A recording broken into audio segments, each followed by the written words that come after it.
too much. I mean, I work in the Pentagon, and there was a poster up about this is recognizing Transgender Month or transgender, and it had the rainbow colors on the cross, and it had the military symbols of the different services. I'm like, wow, what is going on?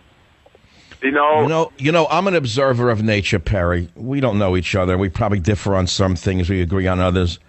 But sometimes when I can't take any more of man, I look at the birds or I look at the seagulls and I look at them. I look at a pair of ducks, a male duck and a female duck. I see them swimming down a little creek with little baby ducks behind them. How come they're not confused?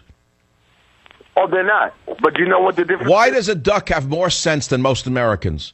Well, what it is, I'm going to tell you what it is. Man is the only one that is given by God free will. And given that free will, we go outside of the way we're capable of being. See, the birds and everybody, they don't mess up because they're doing what they're made to do under the direct instructions from what they was created from the beginning. Ants do the same thing for thousands and thousands of years. But man with free will, since we have free will, we freely mess up and do things behind backwards. Hey, Perry, you're a good preacher. I got to tell you, in your own homespun way, you're a very good preacher, Perry. Got on me last week. I learned. You know, you and I should get up on a pulpit one day, and I say it my way. Then Perry, with like two instruments, like dueling guitars, who agree with each other. I say it one way, then Perry gets up and does it his way, and he says the birds have more. I say the birds have more sense than man does. The animals do, and then Perry says because we have free will and they don't, and they do it God's way and they don't do it wrong, and we do it our way and we do it wrong. That's what Perry just said. Yeah. Perry, is there any hope for this country in your humble view? Well, to put it this way, it's a very, very minuscule, small window of opportunity for it to happen. And what has to happen, Perry, to save this nation from destruction? I know it sounds crazy. The average person listening to radio, scanning the dial, says, who is this guy, Michael Savage, talking about doom and gloom and destruction? Why, I'm a happy man. This is a perfect world. The sun is shining. I got money in my pocket. I can buy an iPhone. I can go to the movies. I can watch a basketball game. I can buy a pair of shoes. I'm a free man. Well, I say they're slaves, Perry. Well, actually, you know, Satan has done a marvelous job. This money that I just spent in Starbucks and the money I'm feeling in my pocket as I'm talking to you, that has zero value. It's an illusion right now.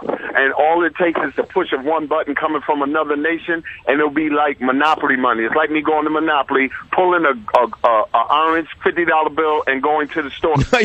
You're absolutely right. We have a currency that has no value whatsoever, which is why I continuously tell people to call up Swiss America, my number one sponsor. It's not just that they sponsor the show. I absolutely believe that gold is the only fundamental reality left in this world of fiduciary madness.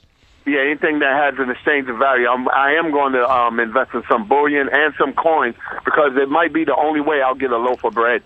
Can you imagine what would happen if that foreign nation pushes that button and our currency does fundamentally become worthless overnight? What kind of panic would hit this country? Where would all of these crybaby millennials go for their Starbucks and their iPhone? Total chaos. Total chaos. Total chaos. Well, Perry, I know that you probably are a man who likes to read a good novel. I'm going to send you a fast read countdown to Mecca for your reading enjoyment. Please stay on the line. I'll send you my novel, and I hope you enjoy it.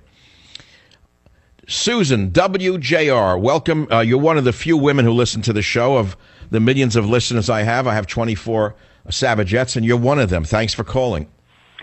I would like to respond to your comment on the idiot millennials, as you like to refer to them, and I want to be measured in my response. But these kids were not raised in a vacuum. They were raised by the end tail of the baby boomers and some of the Generation X. So if you're going to have a messed up, as you have called them, the messed up idiots, they have some idiot parents that are also raising them, because kids are not raised in a vacuum. They get their morals, their character from their parents. And furthermore, the millennials are not old enough to have voted for all of the crap that we have going on in our country right now. It was the baby boomers and the Generation Xers and even the older baby boomers that have voted for all of this stuff. And the millennials are going to have to be the ones that have to pay for it. I take such... this word is such a stupid word, but umbrage about what you said. I have two millennials, one who just graduated from Hillsdale College. I have done my darndest to raise productive human beings. And from my perspective, it is the parents' fault, not the millennials, because they're taking their cue from their parents. How would you define, what's a millennial in age? What's the age bracket for a millennial? The millennials are about 31 down to about 17, in that range. I mean... All right, so let's turn the clock back 15 years when they were babies, some of them.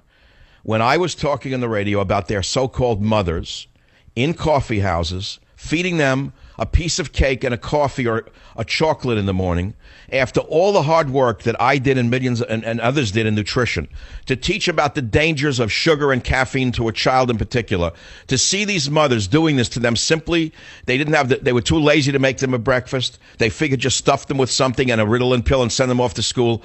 Don't you think that has something to do with their mindlessness? No, I don't think that has, because we're talking about two different things. You're talking about nutrition, and what I'm talking about right now is the potential destruction of this country. And if we do make it, sugar and caffeine will be the last thing on their mind. No, I don't think you understand what I'm saying to you. The reason the millennials are vacuous in general and have almost no conscience, no social conscience, they agree with anything that is thrown in their direction because they were raised as little liberal robots. One of the reasons for that is that they were drugged since they're children, many of them. In one way or another, they were raised on medication. Don't you understand that? No, they have not been. I don't know where you're... Well, you mean your children haven't been. But I am not talking about your children. You're making it overly personal. I am talking about the larger population of millennials. Millennials have not raised millennials. It was a different generation that were raising the millennials. No, but was saying the same thing. And that other generation were lazy, and they would just as soon drug the child as raise the child. And then the child grew up on medication, which destroyed their conscience in many cases. That is my point. Generation before them. This is a generational problem. Well, we're saying the same thing, and you're going over and over about the same because it's not you or your children. You're telling the entire audience that you did it differently. I'm agreeing with you, but I'm saying in general, the millennials are a vacuous generation of mindless children. What I am trying to tell you... And now you'll go back again and say it's their mother's fault, right? No, I don't think it's the mother's fault. I think it's a generational problem that has been handed down. The government has become... Well, let's stop blaming the government. When you have a child that was raised holding a device in his hand, or her hand, a robot walking down the street would have more brains than a child does with an iPhone in their hand who steps out in front of a car and expects the car to stop for them. Did you look at the parents that are going right next to the child? They're also on their devices. That's what I just said. So we're agreeing. We're not disagreeing. You're missing my point. I don't care. Well, I don't know what your point is. You're going in circles. No, I'm not going in circles. You have consistently spoken about the millennials as being a worthless generation, and you are wrong. The generation prior to them is... Well, let's stop with who caused this. You're not telling me that this millennial generation has a morality to them, are you? But the morality came from the generation before them. Well, it doesn't matter who did it. I'm telling you that I see them as a very dangerous generation of soulless individuals who are permitting the country to melt down. All you're saying is that their parents are responsible. Can I say one thing? They did not vote for what we have right now. The lion's share of what is going on went on long before these... When have you last seen a millennial in a high school march against the rape and slaughter of women and children by ISIS? Tell me when. All you see them marching for is global warming and gay marriage. That's all that's on their mind. They're brainwashed robots. When is the last time you've seen any adult that would be in the category of the age of their later 40s, early 50s? What I'm trying to tell you is but two wrongs don't make a right. So you're telling me there's two generations in a row that are soulless and mindless. Is that what you're saying? What I am trying to tell you is to put all the blame on one generation when there is another generation. It doesn't matter where the blame falls. I made a generic statement that the millennials And I'm sick and tired of hearing the word, and I'm sick and tired of catering to them, and I'm sick and tired of hearing what they think, because they don't think. All they do is spew the data that they get off an iPhone or what's been put into their silly little heads in the public schools. I am trying to get you to think of some. All right, here we go. It's enough already. This woman is like a robot herself. I think she's exactly the problem we were talking about. No matter what you say to her, again, like a broken record, like a needle stuck in a vinyl record. I'll be right back. Join the Savage Nation. Call now, 855-400-SAVAGE, 855-400-7282. Savage. My Savage Nation is sponsored by SwissAmerica.com, the only company I trust to protect my wealth with gold and silver. Call 800-BUICOIN. What is a millennial? What exactly is a millennial, and why do I have a problem with millennials? Well, a person reaching young adulthood around the year 2000. What does that mean? Millennial generation, or Generation Y. A demographic that is so coveted by the media. No precise dates on them, but birth years ranging from the early 1980s to the early 2000s. And we know that they're basically a soulless generation of mindless robots who don't seem to be involved at all with politics. They've been brainwashed since childhood by the school system, the government schools, to think that there are only two problems on Earth: gay marriage and global warming.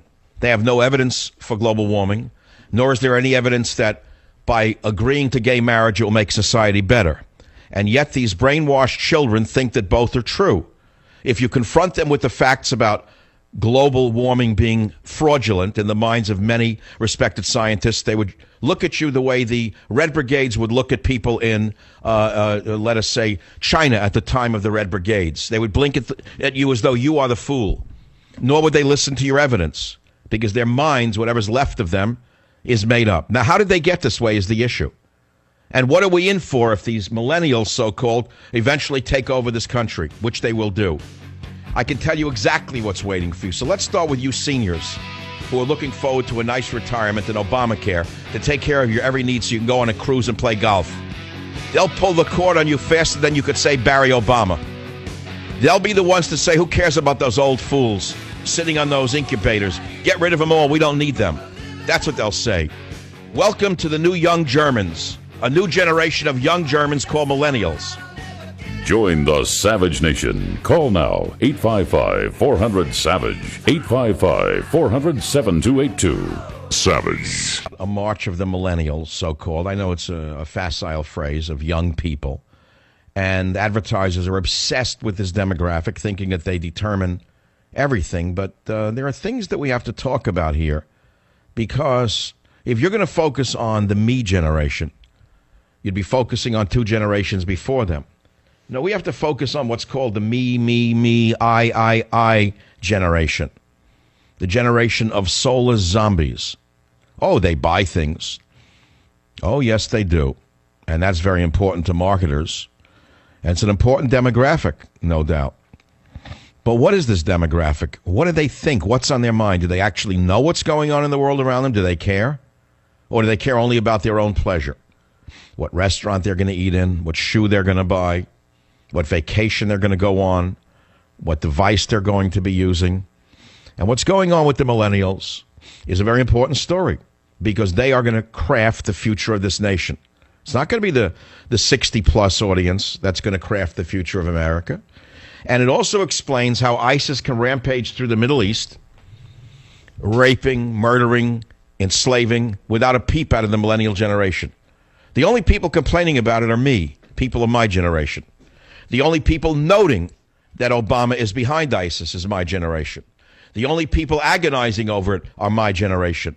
The so-called sensitive millennial generation is concerned with very, very few issues. Issues that have been beaten into their brains in the government schools, by the media, and of course at home. Those issues are predominantly the fake issue of global warming. No matter what evidence you present them, their minds are made up. They're like zombies. They're like the youth in other countries that worshipped a dictator. In this case, they worshipped the dictatorship of no thinking, the dictatorship of believing, not thinking. So the issues to them are what? What are their issues? Well, global warming. They want to save the planet. Who doesn't? And let's see, gay marriage, of course.